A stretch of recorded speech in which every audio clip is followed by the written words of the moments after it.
Αρκετά ενδιαφέρουσα η έκθεση ζωγραφικής και διακόσμησης της κυρίας Βικτόριας Παπαδοπούλου, η οποία θα διαρκέσει μέχρι και τις 13 Ιουνίου στον εκθεσιακό χώρο της Λέσχης Κομοτηναίων με τίτλο Illusion.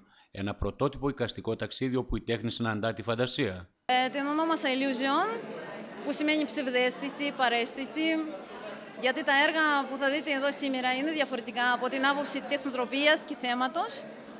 Και θα ήθελα κάθε άνθρωπος που θα έρθει στην έκθεση να βρει κάτι που του ταιριάζει και να περάσει ευχάριστα πρώτα απ' όλα.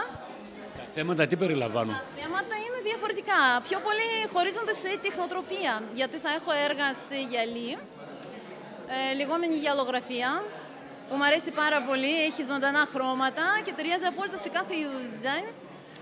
Και άλλο είδος έργων είναι έργα με blacklight τεχνοτροπία. Αυτά χρησιμοποιούνται ειδικά χρώματα που μας δίνουν διαφορετικό αποτέλεσμα. Το αποτέλεσμα μπορούμε να δούμε μόνο όταν ανάβουμε το φωτισμό blacklight.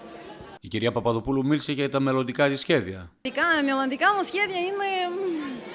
Θέλω να δοκιμάσω διαφορετικές τεχνικές, αλλά το βασικότερο είναι για αυτή τη χρονιά. Είναι η επόμενη έκθεση που θα γίνει στην Αθήνα, αρχές Νοεμβρίου, μαζί με την Άννα Παπαδοπούλου, που είναι λυρικό σοπράνο, και εκεί θα γίνει μια εκδήλωση, πιο πολύ να πούμε, που θα παντρέψουμε τη μουσική με τη ζωγραφική και θα λέγεται Νότες και Πινελές. Θα γίνει κάτι ωραίο. Για την έκθεση μίλησε και η πρόεδρος της Δημοτικής Επιχείρησης Ορφέας, κυρία Νίκη Μουστάκα, ενώ το παρόν έδωσε και ο κύριος Βασίλης Κυπριανίδης.